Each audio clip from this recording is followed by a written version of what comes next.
give the Lord a mighty shout. Who wants to be a pillar in his presence?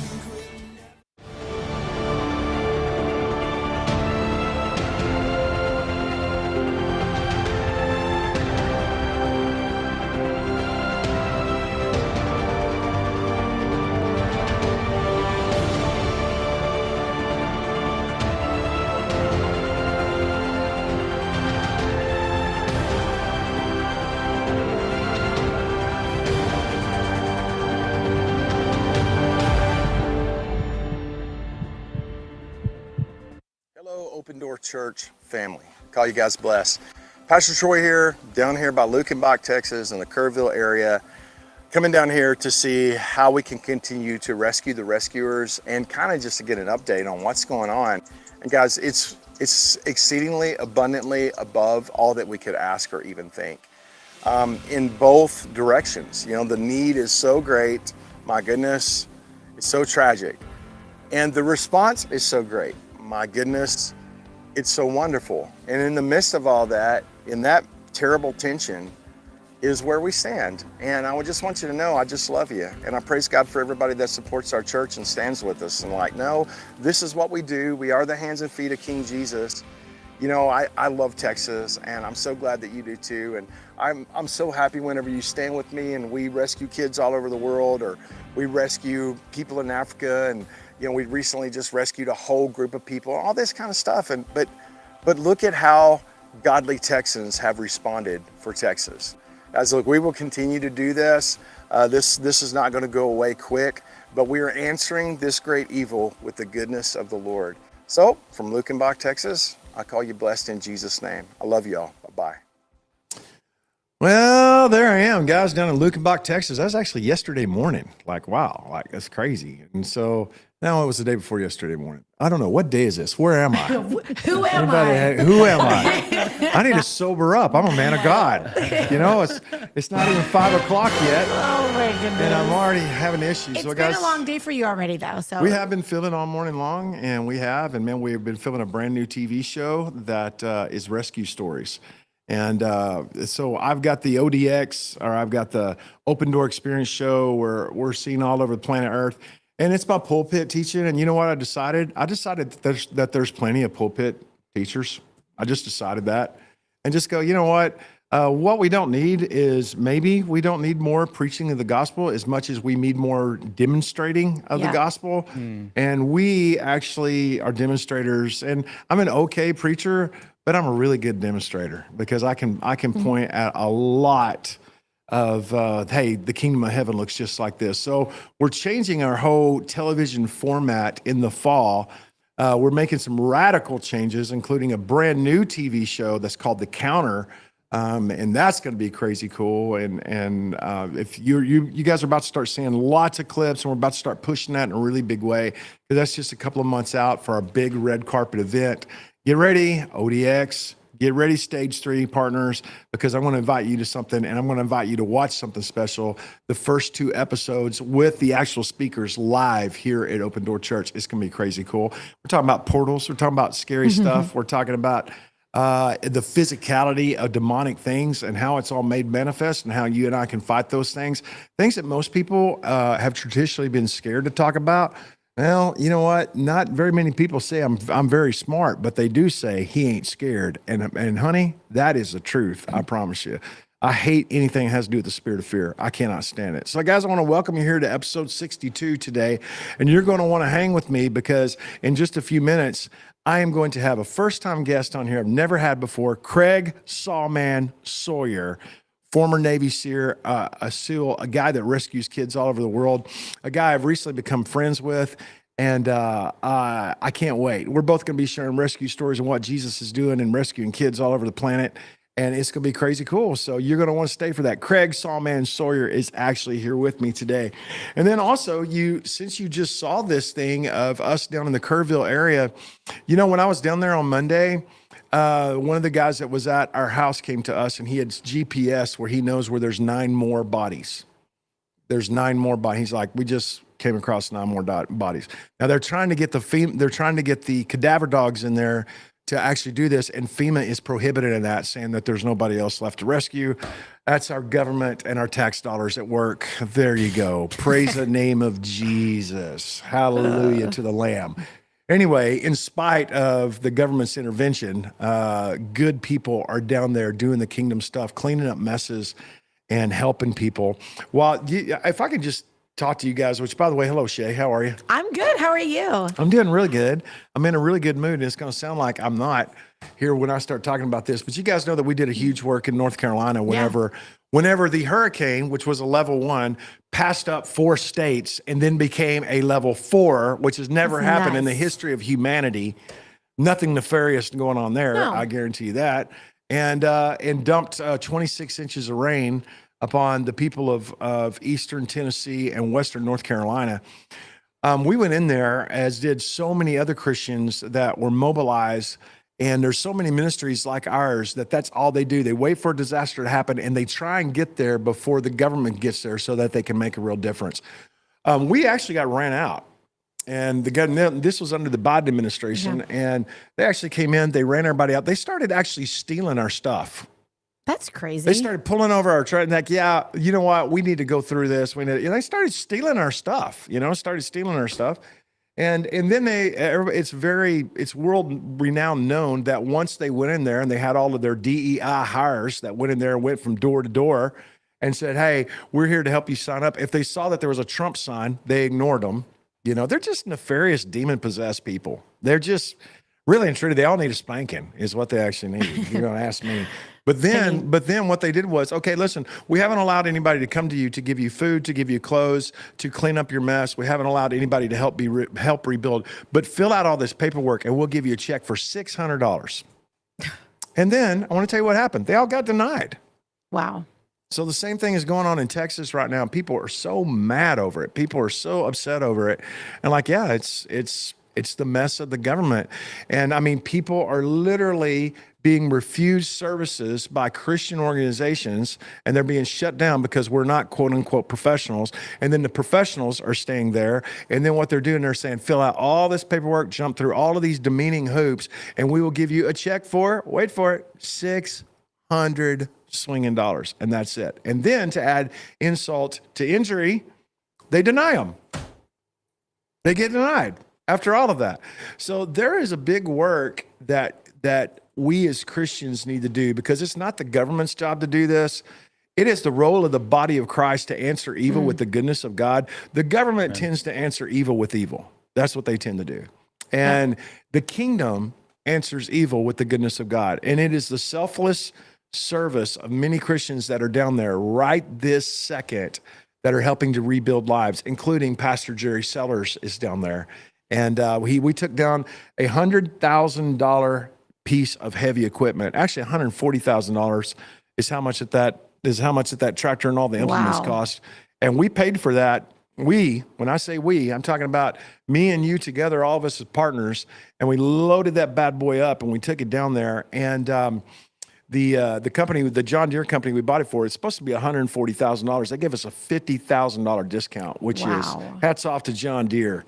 And all the implements that go with that. We already have a bunch of other heavy equipment that's down there. We have some more heavy equipment that's coming down as well, because there's a big mess to clean up. Also in the midst of that, Sister Shay, that we partnered with a ministry that was an RV park that rescues the rescuers. They bring in pastors, give them a place to stay, talk them, as all of us do. Yeah. We don't want you to quit your church. We need small churches in America. We need them. And say, hey, man, so they did all that. They lost absolutely everything. We showed up there today and we talked with them, and just to help them, because you know what? They don't even have all their lawnmowers washed away. They lost everything. From what it sounds like, their whole RV park got wiped out. It did, including, so it's like, okay, if we're going to go get a new zero turn and give it away, that's $16,000 brand new. That's $16,000. So anyway, the bottom line is, man, we give them a check for $10,000 today. That's awesome. And just bless them. And you can see she's all gimped up. She's got something weird on the side of her head. You can see that, her glasses all, the water was all up there. And they lost absolutely everything. These are common people, and these people love the Lord, and they are incredibly selfless. And now it's up to us Yeah. as the body of Jesus to step up. And guys, we're doing that. So jump in. Come on, jump in, man, and help us. Go to troybrewer.com and go to the giving tab there. Put it in the outreach and missions account and watch what we do with that as we continue to light the flame for King Jesus himself and saying, Jesus, our Redeemer, lives. And a lot of it's just a lot of practical hard work. I love how God brings us to more rescuers that are rescuing the rescuers. Like, I love how of all the people, we've linked up with so many different people as we're helping with this flood relief. And yet this couple that Pastor Jerry and Pastor Chris happened to meet, they just so happened to be believers. But not only that, they opened up this RV park because the Lord told them, hey, be a retreat center for pastors. And so I just love that of all the people in the world that we could be linking up with. And same thing with Jenny, our friend Jenny with Full Moon Inn in Lukenbach. She's amazing, and she's rescuing the rescuers. And so it's just, I love being a part of this work, and you just see God's hand in every little thing. This week we got in the denture ministry as those old people that went in the water literally swept away their teeth, swept away their glasses, and swept away their clothes off of their body, and also their hearing aids, and they still survived. I mean, that old man grabbed a hold of his wife and would not let go, so much so that he broke her arm and would not let go. I love You know what I them. love about this picture the most? Look, there's a bottle of Shiner Bock beer at the bottom of that. So Can we bring them? I feel like we need to bring them to Open Door because we've been talking about them so much. I feel like I know this couple. I want to know this couple. do, man. We need to, gotta that's bring a them great up idea, here. man. We need to bring them up here and put them on stage. Everybody celebrate that would be them and so love them. cool. Okay. Yeah. Because they're kind of becoming, I feel like they're becoming famous within our group here, within our church, within our ODX fam. Yeah. Like, we got to get them up here. What if we give them like a little staycation or something? All right, let's do something cool. Okay. Let's do that. Well, That'd friends, be I want to fun. welcome you, all of y'all that have joined me from all over the world. And in just a few minutes, we're going to be going to Craig Sawman Sawyer. Yeah. And if you know who the Sawman is, you know that he's a guy that rescues kids. You know he's a powerful man of God. He's a former SEAL Team 6 guy, SEAL Team guy. He's awesome. He's an operator. He's a bad motor scooter, and he and I are going to have a lot of fun talking together. So, Miss, some say tomato, I say tamayo.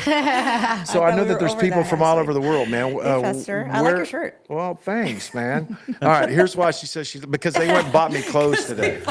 We technically it was last night at 8:00 at night. That's a good shirt. We were Yeah. They went and bought me. FaceTiming. They went and bought me a bunch of clothes because we filmed a whole bunch of episodes of our new TV show. We filmed, I think, 4 or 4 6. episodes plus like 3 or 4 promos. Yeah, and I had to change clothes for all those things. It was fun. And well, it was awesome. It's fun shopping It's for other fun. people It when is. you I know love that. the bill. I don't have to talk to my husband about the bill. Okay, so yeah, That's even better, yes. But your husband's not fat, your kids are not fat, and you're not fat. So stop, y'all don't typically have to go to the fat man No, section. I by the way. went to the same did store not go that to- I would have gone to for Joel. Yes, the and my same husband store too. and my kids. It was a cool store. I want to tell you, I don't give a rip. I promise you, it doesn't embarrass me one bit. I've been a fat man my whole Oh life. my gosh. And it is what it is, man. great, You can, Pastor. I like to leave when I was in Chiapas, Mexico, I left a lot of my clothes there because we could move an entire Mexican family Oh into my that. goodness. And that was what we just did. You are too hard on yourself. Yeah. Who's here? I know Well, that talking there's about people here. Mexico and other countries, we got Mercy from India. We Wow. got Alaska, Linda from Alaska. We got Priscilla from Georgia, Joe from Maryland, Carrie from Kansas, KG from South Texas. We got Matt from North Carolina. We got Jill Jones. I love her. Joshua, Texas.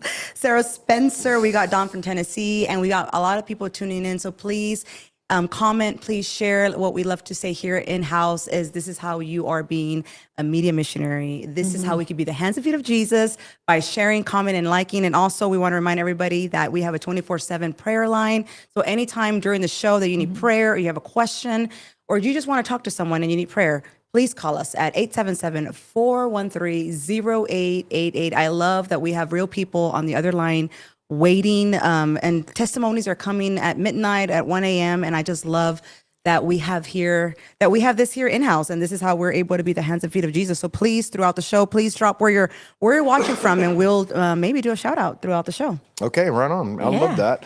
I want to just tell you one of the things that I say about all of my close friends is I don't have a single close friend that's not an awesome dad. That's like a really big deal to Yeah, me. that Chris, is. this stud right here is a good. He's a Yeah. good He's a great example of an dad. awesome dad. He's an excellent dad. I know you're trying, man. We're all trying.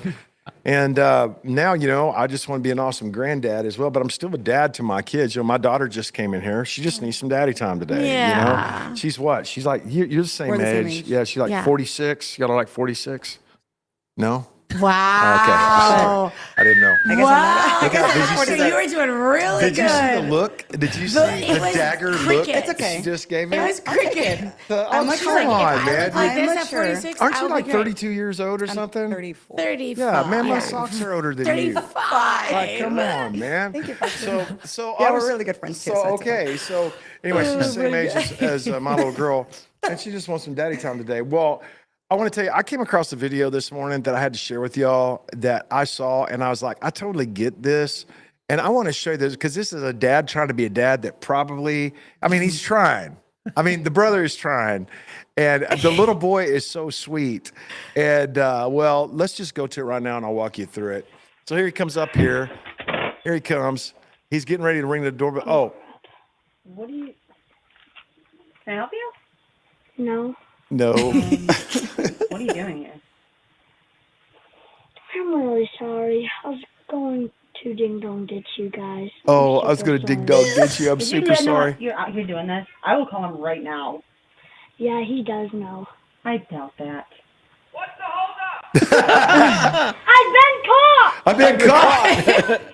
Run! Your dad? Yeah. He goes ding dong ditching with you? Yeah, he says it's a core childhood memory and he wants to be a part of it.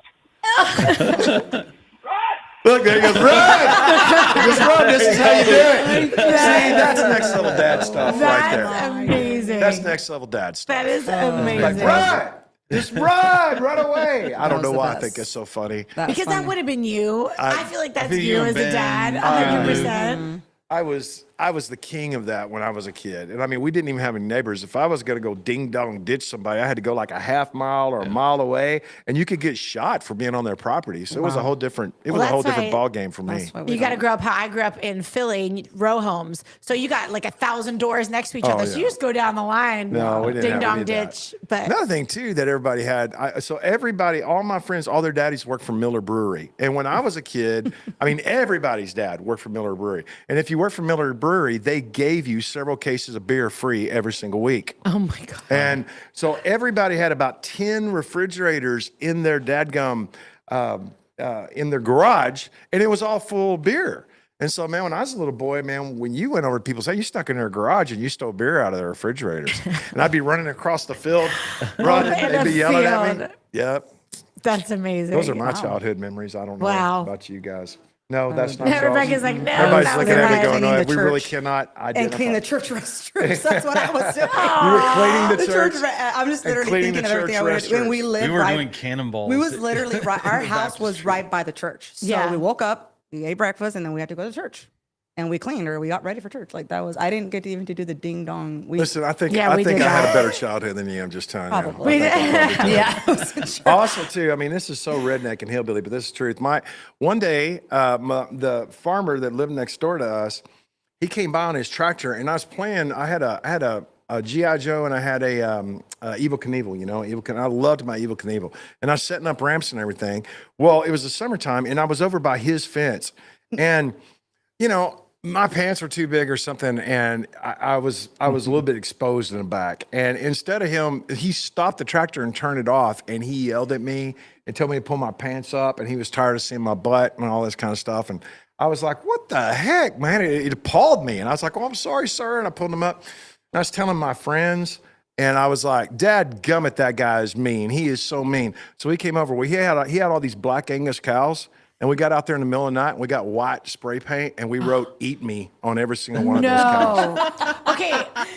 Is cow tipping a thing? Because I always heard about I cow don't know. tipping. Is that actual people thing? say it is. All of our cows are wild, and they'd kill you. So but we went out there and we spray painted. I wrote That's ugly hilarious. things on all of his cows, and that was how I was like 10 years old when I did that.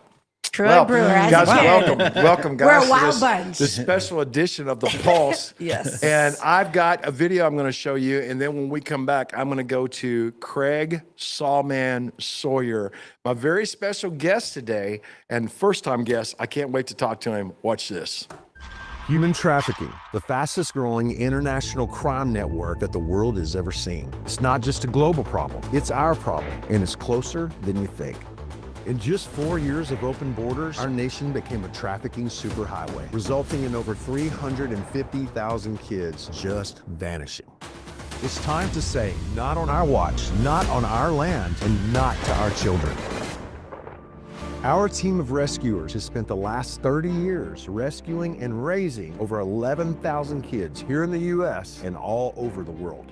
We have over 51 safe homes and more than 4,000 children in our care right now. But we could have 10 times that. We just need your support. Please call now and join our team of rescuers. Call 877-413-0888 or go to troybrewer.com. Get in this fight today, because if we don't show up for these kids, nobody else is coming. Well, friends, Craig Sawyer is known as Sawman, and I actually got to meet him recently. I was at Church of Glad Tidings somewhere in Northern California, I think Yuba City, California. My good friend Dave Bryan, who I love. We were at the Rev 17 conference, which I'm so grateful that he changed the name from the Horror of Babylon conference to the Rev 17, because the brother has no sense whatsoever. And loved him, loved his church, was so compatible with his people. And then this guy walks up and starts talking to me. I'm like, dude, this is Sawman that I'm actually speaking to. I couldn't believe it. If you don't know who he is, you're about to love him. So I want to tell you, he's a former Navy SEAL. He's a federal operative, and he is the founder of Veterans for Child Rescue. He knows a thing or two about rescuing kids. He's traded battlefield combat for a frontline fight against child trafficking right here in the Grand O, USA, and he's running covert operations. He's working with law enforcement. He's sounding the alarm through his documentary, Contraland. That's what his documentary is called. So his mission, well, he likes to expose evil. He likes to rescue kids. He wants to mobilize the church. And he's here with me right now, Craig Sawman Sawyer. How are you, my brother? I'm doing well. Thanks for having me on, bro. Gosh, I'm amazed you're with me today, man. I'm excited. I think it's going to be a good chat. There's a lot to cover, a lot going on. So sure appreciate all that you've done. Well, thank you. Thank you very much, man. We're in it. You know, we're not skilled operatives like you are, but we work with a bunch of guys that are, and yeah, we're in the fight. We're in the fight, buddy. And I appreciate all that you've done. And I'm just so proud of you, man. Just proud of your work and just so grateful for you. Well, I feel like I'm growing and learning so much in the Lord. I mean, there's a whole thing. You can't get too deep into investigating child trafficking and trying to do anything about it before you realize it is a spiritually motivated crime and a spiritually protected crime. And that's where it gets interesting. Okay. I'm trying to, I've been a federal criminal investigator and trying to deal with this factually, kinetically, the way that you deal these things legally. And, but also there's the spiritual aspect that just cannot be ignored if you really intend to be maximally effective against this. So that's where I was attracted to you, brother, because I saw you in the fight and I saw some of your interviews online. I'm like, okay, this brother gets it. He's in it, and he's a true brother in the Lord. Well, thank you. Well, that's what I thought about you as well. No, man, we recognize each other because we know we know what it is. And man, brother, you nailed it. It is spiritually motivated, it's spiritually protected, and that's what's real.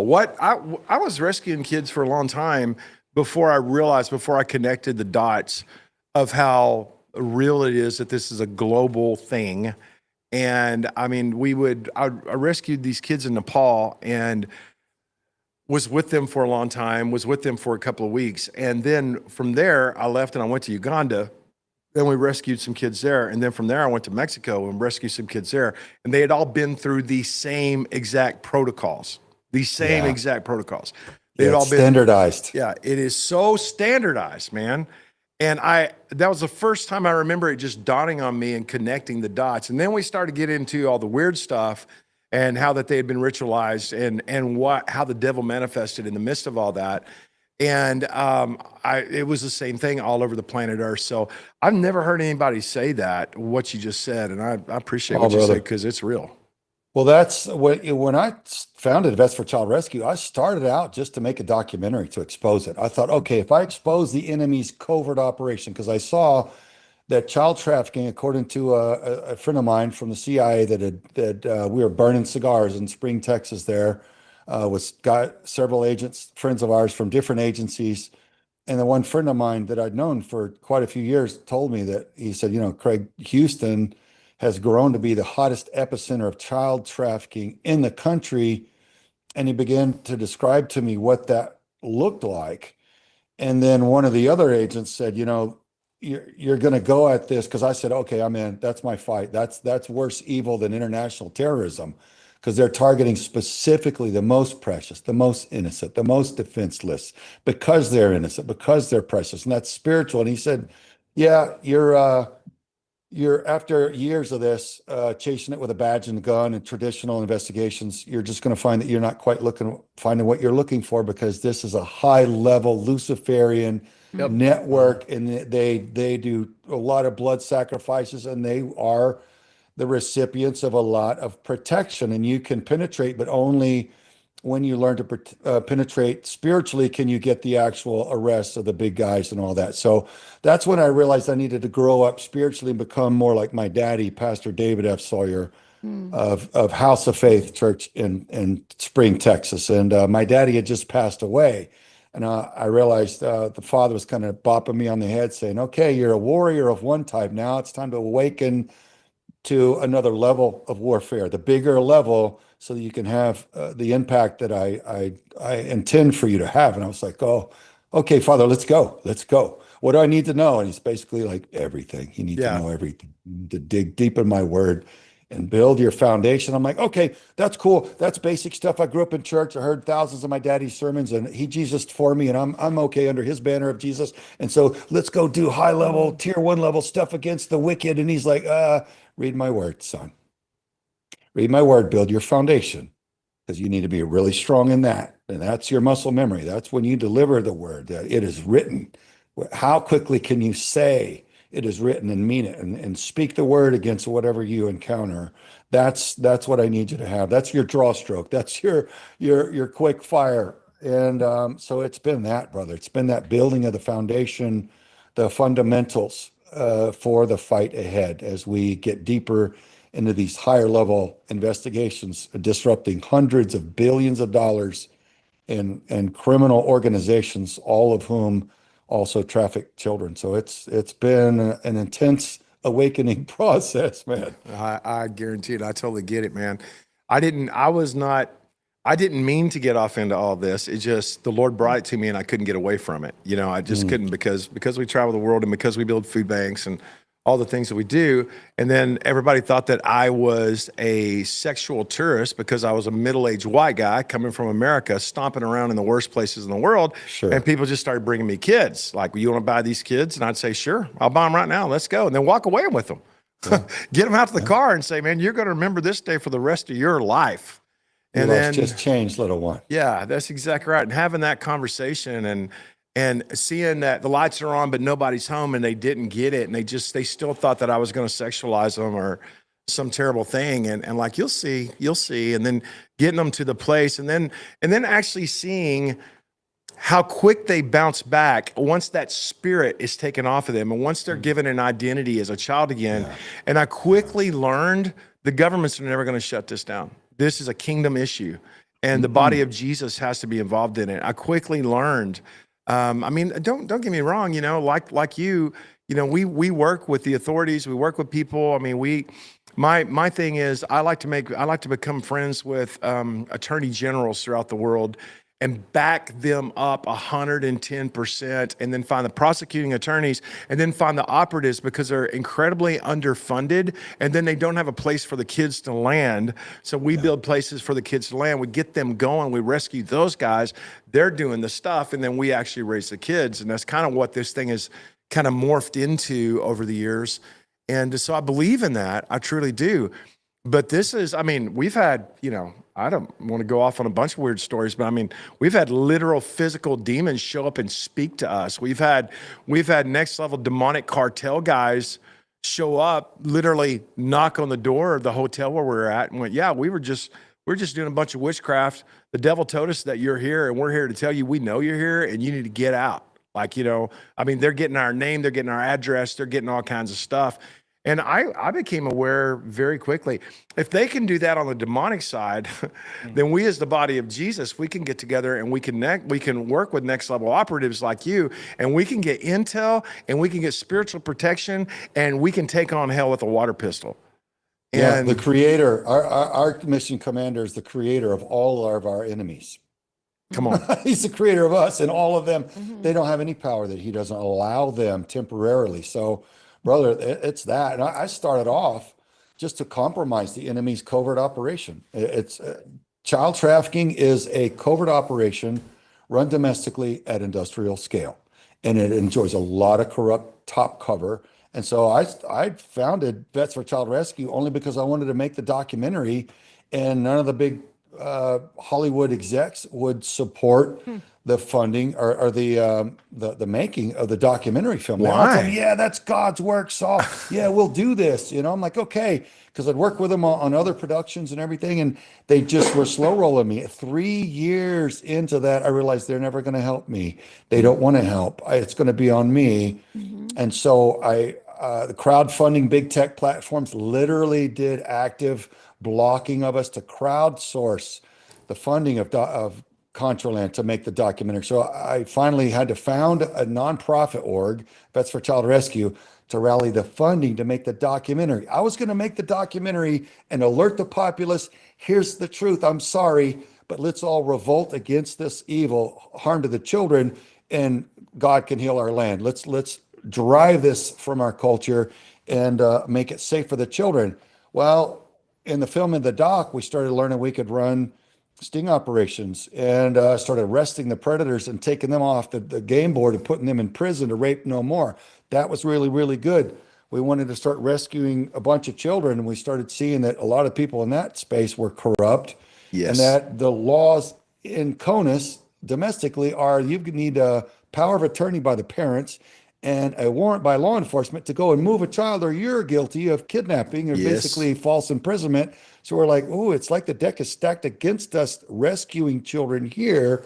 We've rescued a few, but it's always in ways that kind of doesn't fit right into that exact legal template. So we're grateful for all that, but our main thing is alerting the populace to what's going on, change legislation, change our educational system, and then directly interdicting their money, directly interdicting their child trafficking operations, and putting their players, their traffickers and the predators in prison. So that we can do. So that's what we do. And man, as many rescues as we could get, we're doing. And our new investigations and intel team are learning from some other allies of ours who, I know and love like we do.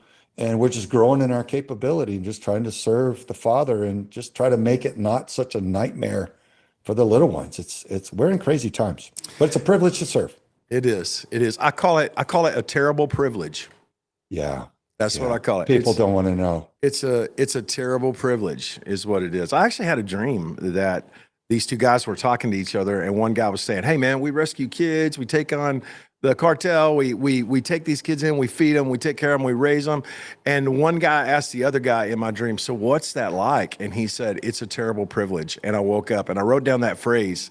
I'm actually writing a book of rescue stories. It's called A Terrible Privilege. And that's what I call it, and it truly is. And so, hey man, can you tell me? Can you tell me about the first time you rescued somebody, or one of your most recent, or one of your most favorite, or most impactful? Tell me about that. The first one, we were just filming our documentary Contraland, and a guy that was running the production at the time of Contraland reached out to a nonprofit org in San Diego that advertised that they rescue children. And our con man talked to their con man. They were both con men. Come to find out in retrospect. Hey, do you rescue any children, in the near future? We want to film it for a documentary we're going to make. The one guy in San Diego said, yeah, we got one, but she's in Visalia, California, and she's a horrible way. They're drugging her up, and they're, basically gang raping the girl, and her mom's broken about it. And Her mom's there, and we know right where she is. We got a warrant from law enforcement. We just need $3,500 and we'll go get her. And our con man said to their con man, you'd rescue this girl and stop the nightmare for $3,500? He said, yeah. So we came up with the funding and made that happen, went to go film it, went on a wild goose chase for 3 days and nights. And then that fraudulent org went back down to San Diego, bailed right out of that operation, left the mother there in tears. And so I befriended her, gave her my contact information, prayed with her, called all the local law enforcement, updated the missing information for the girl, and got a phone call like 6 months later on Easter Sunday. And she said, Craig, it's Allie. She's alive. Wow. And I said, and she said, do you want to talk to her? I said, are you kidding? Yeah. So she was on the run. She hadn't been to California at all. She was in Texas. She was in El Paso, San Antonio, Texas. And I'm looking through my Rolodex, and I got a guy that's got aircraft in Orange County. Said, Craig, anytime, anywhere, I'll bring and move your personnel, rescues, recoveries, whatever. I'm reaching out to him. He goes, I got one that's available, but it's getting a nose gear and then an inspection. It probably won't be wheels up until midnight. I'm like doing the math on that. My wife's looking at travel, who we can get where to San Antonio. I'm looking through my contacts list. I'm like, Teresa, what's the drive time? And typing it in. Okay, it's about this many hours. And I'm looking through and I'm like, thank you, God. Jack Farmer. Jack Farmer is the real Jack Ryan that Tom Clancy wrote about. He Wow. was a bit of an amalgamation between 3 different characters, but the strongest of which that he based it about was the real life of Jack Farmer. Well, Jack actually lives there. And I called him. I said, Jack, where are you on the face of the planet? Because he's in all these think tanks and still active all around the world. And he said, I'm home. And I said, hey, this one girl that we've been looking for, she's there. She's on the run from her pimp. Can you intervene? And he said, I'll grab my wife and we'll go get her, Craig, right now. And so he did. And he expertly picked her up, moved her out of the place. Her pimp came in. It was actually at a bus station. He was looking all over for her. They gave her something to eat, scheduled her on a red eye transit. I called the mom, said, we got her, sent for the mom to our home in Tucson, brought Allie to us through that bus line, got her very early in the morning, recovered her, brought her home, and her mom came, and they reunited right in our living room. And That's outstanding, man. beautiful. Yeah, That is beautiful. You know, and it's not always a Cinderella story. I mean, we got her her own bank account. We got her a good little job. We got her GED, got her driver's license.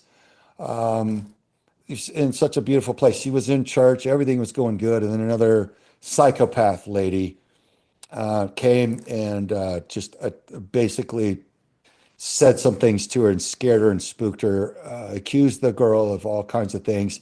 And she bolted and she went back into their life for a little bit. And then now she's recovering and doing much better, working honest work. And it's been many years now, been like 7 years. So that's part of it, right? That's grateful, part of it. yeah. And that's one of the things, man, I'm trying to explain to everybody is the thing that everybody wants to hear about is the rescue, which I do too. I want to hear that. And I want to tell those stories. But the deal is once you got these guys, you can never take your foot off the gas pedal. This is it's an ongoing commitment that is so open-ended because it's individual for the age and for the person and for the culture and the language and the situation of every single kid that you get. And it has to be, man, you got to stay in the fight, you know, and that's a prime example of it right there. Yeah, we still love Allie and pray over her. And I think God's going to have a beautiful testimony when she's really ready to just completely tell it all. And, you know, there have been others that around the country, and one that was in Virginia back. Some of my SEAL team buddies was another guy in that community. His daughter turned up missing. We were able to get her back within 48 hours. That was cool. There's just, you know, things that come up, and the arrest with some of the people that we arrest. People don't expect to be arrested. With some of the places we run our sting operations, I guess the wicked least expect it because they enjoy like a territorial impunity, it seems. And so when we make an arrest of someone who's been FBI, he's Department of Treasury, IRS, and he came for a mother-daughter team, and he brought a birthday cake for a 12-year-old girl turning 13, and you arrest him and put him in prison. People don't expect that. They expect you to let him go because, well, some people, their title, their rank, you don't arrest them. Like, he's a predator. He came for a girl. Yeah. Came for a little girl. And this is not the first time. Yeah. People do these things. An LDS church elder, Yeah. whose family called us and thanked us for stopping his raping binge on his family members. He was 73 years old. You see him in Contraland. He came for 2 little girls. He wanted to pay to rape them one at a time and then both together. And it's just, and a judge let him out. Like a couple of years later, a judge said, "Oh, he's too old to be a threat." I'm like, "You didn't see, Judge, apparently all of the evidence of our case where he showed up with a pocket full of Viagra and sex lube and cash for 2 girls. Like, how can you let him out and say he's not a threat? I mean, but that state, that was in Utah. So do the math on what leverages may be in play there. So it's just, it's a learning process for us to make these cases stick, because that dude should have been the rest of his natural life in prison, period. Speaking of the math, man, what we have found is that, okay, if somebody traverses the web and if they find and if they get into child pornography and they get into that mess and then they decide that they are actually going to act upon it, if they ever act upon it one time, so let's say that, okay, they go to this site, they go down the board, they use their Instagram, they're down there at the border, and this went through the Biden administration. Just every pedophile that there was went straight to the border because they could go back and forth across without any kind of impunity. And get on their Instagram, they say, okay, we've got this child, this child, this child, show them the videos. And yeah, I want that one and that one. Okay, we'll come across, get you, we'll take you across, you pay your cash, you spend the day with this child, and then you go back home. If they ever did that once, they would do that at least 70 more times before they were caught. 70 times, 70. So it's so important, man, for us to interrupt this thing and to jump in on it and to actually interrupt it. You have to. Anybody in the recovery business or the counseling or incarceration and people that work the prisons, they'll tell you that pedophiles are irrecoverable. Like, they're like, just kill them. You can't let them loose in public. They'll just continue to rape because it's a serial behavior. Brother, I think their observation is accurate because they're not understanding the one way that they can be delivered from that. You and I both know it is demonic. It is not a natural sexual urge to do anything to a child. They have no features that would give you the indications they would give you healthy offspring, right? Nothing natural about that. It's supernatural and it is directly from the fallen. This is a demonic inclination, and it will not stop unless that person is delivered specifically from that type of torment. So I believe that people can be delivered from pedophilia, but that has to be a genuine deliverance and an active pursuit of the Father's kingdom and not anything less.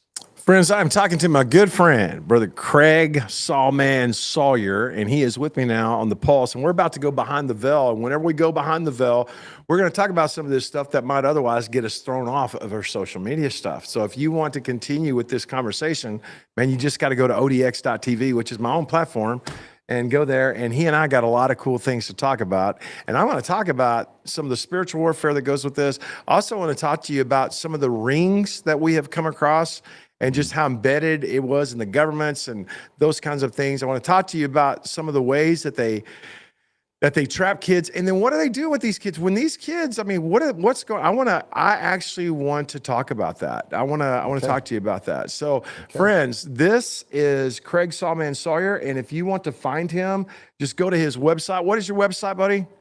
V4CR.org. V4CR.org, V4CR.org. and encourage you guys to look him up. I hope that in the future, he and I are going to be doing some cool stuff together. I hope I can talk him into coming out here to Open Door Church and hanging out with me. I'm hoping I can get him to come to the ranch and blast some pigs or blast some other animals out there and spend some time with us, and maybe even some of our veterans and our veterans ministry. I might even bring in some of our rescuers. I might do that because that's where we bring our rescuers to as well, just to keep them in the fight. I mean, we got to constantly rescue the rescuers. And let's make it happen. Okay, buddy, let's do that. All right, listen, I'm going to go to a video right now. And once we go to the video, when we come back, this will be exclusive on odx.tv. So, my friend, do you have anything you want to tell everybody? We're preaching tonight at Open Door Church at 7 p.m. CST. So if you're in the area, come on in. He is here. Or if you're watching online, you can watch on YouTube, odx.tv, or any of our other platforms. And also, he will be continuing his new sermon series, Undercover Boss. If you have not rewatched, I want to encourage you, rewatch it. Sermon notes are incredible, and you're not going to want to miss this new sermon series. And also, just a few shout outs. We have Uganda, India, and Alaska. Thank y'all for tuning in. Please comment where you're watching from. It means so much to us. We love you guys. All right. So, guys, let's go behind the veil. But first, watch this. We have spent 2 full days filming here, guys, and now we're going to begin the editing process. But the unedited version, guys, is going to be camped out at odx.tv. Nations going against nations. And what we're seeing actually unleashed on the earth right now, it's this hopeful expectation. But something charging directly at us. Anytime the name of Jesus was mentioned, these beings would flee in terror. Bell worship, sex magic, human trafficking, pornography. It's actually all a part of the very same things. And friends, we are not afraid to talk about it.